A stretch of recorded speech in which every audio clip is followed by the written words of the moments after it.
আজকে নিয়ে এসছে মাছ, আর এই মাছ রান্না করবো আজকে গাজর আলু দিয়ে। তো চলো আগে মাছগুলোকে ভালো করে হলুদ লবণ মাখিয়ে নিলাম, এবারে ভেজে নিই।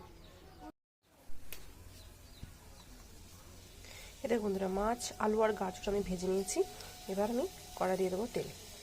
ছোটো কড়াইয়ে মাছ ভেজেছিলাম, আর এই বড়ো কড়াইয়ে ওই ছোটো কড়াইয়ের তেলটাই ঢেলে দিয়েছি। দিয়ে দিচ্ছি এবার জিরে।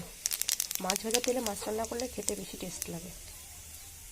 এবার আমি দিয়ে দিচ্ছি আদা জিরে বাটা, দিয়ে দিচ্ছি টমেটো, দিয়ে দিচ্ছি কাঁচা লঙ্কা চিড়ে,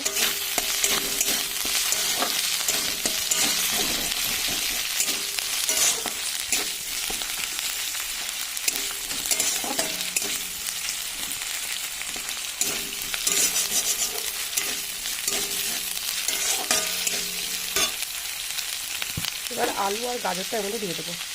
আলু গাজর দিয়ে দিচ্ছি এবার লবণ, দিয়ে দিচ্ছি হলুদ। এবার ভালো একটু কষিয়ে নেব।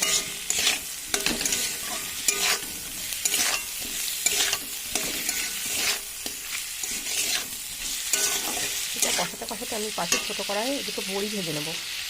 তবে এই কটা বড়ি নিয়ে ভেজে নেবো।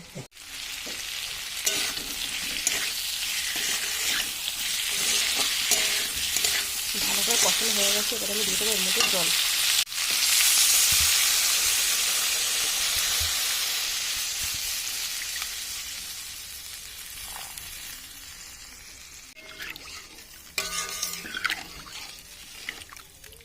বড়িগুলো একটু সিদ্ধ কম হচ্ছে, তাই আমি দিয়ে দেবো এখনই।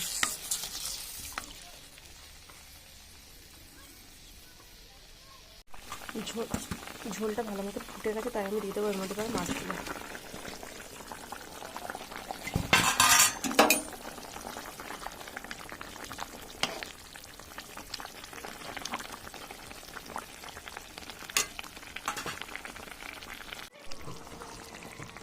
আমি তরকারিটা কিছুক্ষণ ঢেকে দিয়েছিলাম, এবার আমি দেখবো যে গাজর আর আলু কিন্তু সেদ্ধ হয়েছে নাকি।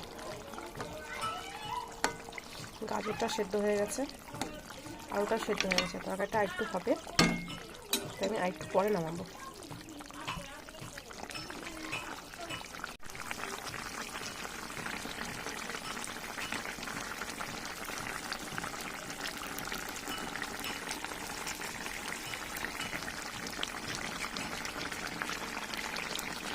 তরকারিটা হয়ে গেছে, তাই আমি তরকারি নামিয়ে দেবো।